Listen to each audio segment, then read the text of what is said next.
All right, so I'm doing this video specifically for the Mastery Alliance Sales, El Paso Sales, whatever it is group. I just got done with a meeting, and I wanted to relay this to you because I think this goes a long way towards all of our success, but your success. And the guy had gotten a hold of me. Somebody had made the connection. He said, "Hey, can I get together and meet with you?" I said, Friday, 2:00. Yeah, I got time. We can do that. So I go meet with him at a Starbucks, have this discussion with this guy, and I'm like, and he's, I don't know if I said it, 68, 70 years old.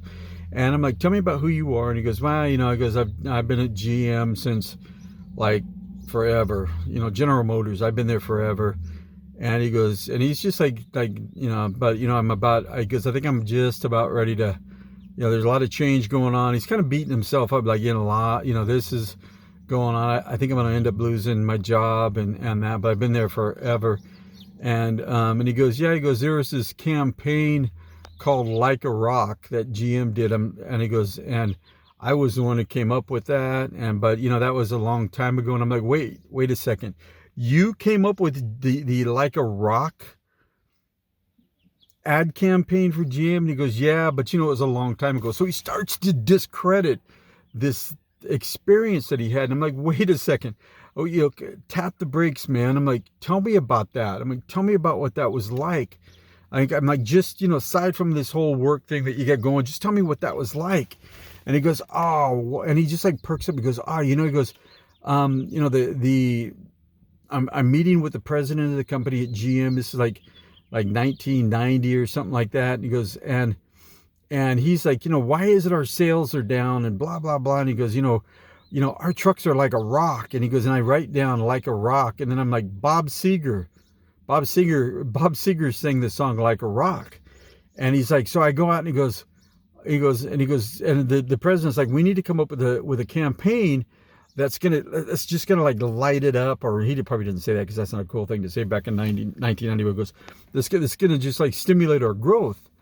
And so this guy I met with comes back and he's like, yeah.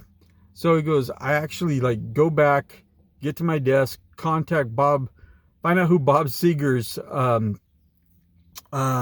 manager was, get a hold of the guy. Long story short, he's like, Bob Seger is not in a place to do anything. He's a raving alcoholic at the time, and just isn't gonna. He can't do it. He's just not there.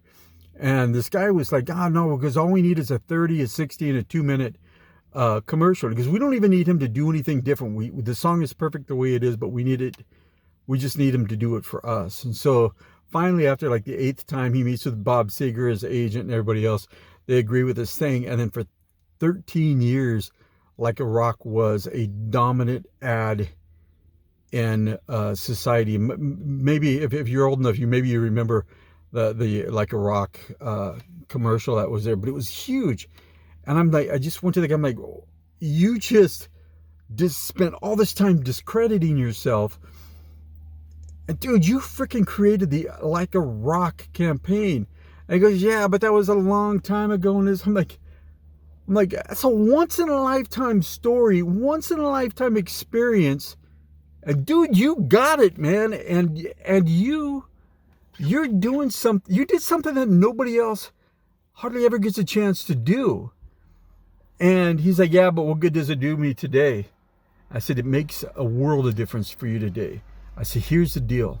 I'm like, you're looking for work. You are.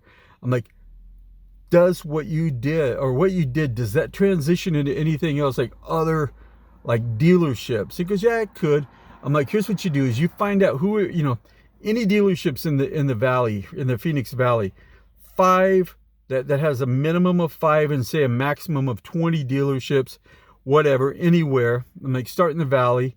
I'm like, and all I want you to do is send an email, simple email to the owner of it. And all you're going to say is the subject line is GM Like a Rock. Remember that? ? And then you're going to say in the body of the message, I did that. That was me.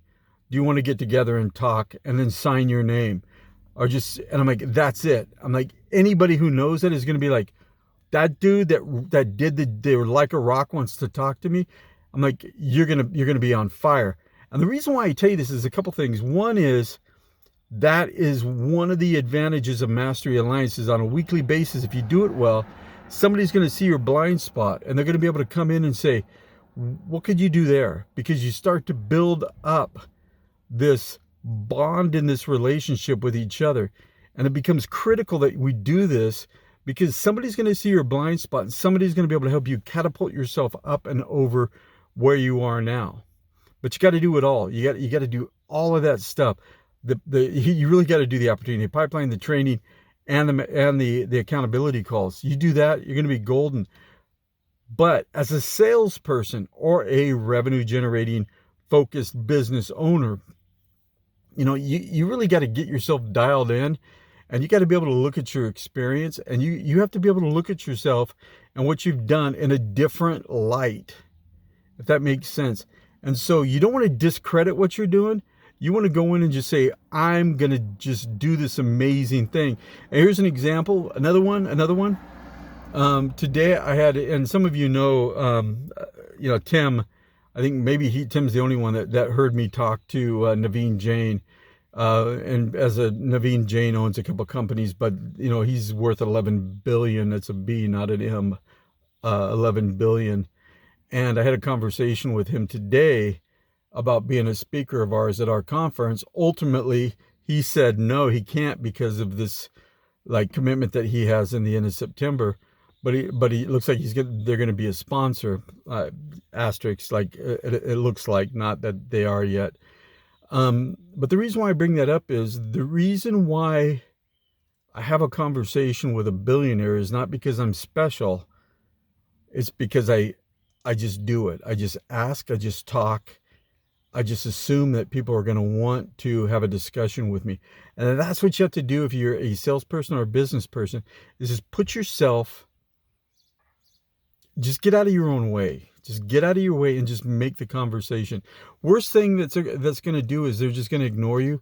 They're not going to blast you, but likelihood is they're going to ignore you, but one or two of them won't. So do that, and you know what, we're gonna have a lot of great experiences with the El Paso Sales Mastery Alliance, and keep inviting people. Let's get more people on the train, and let's get going.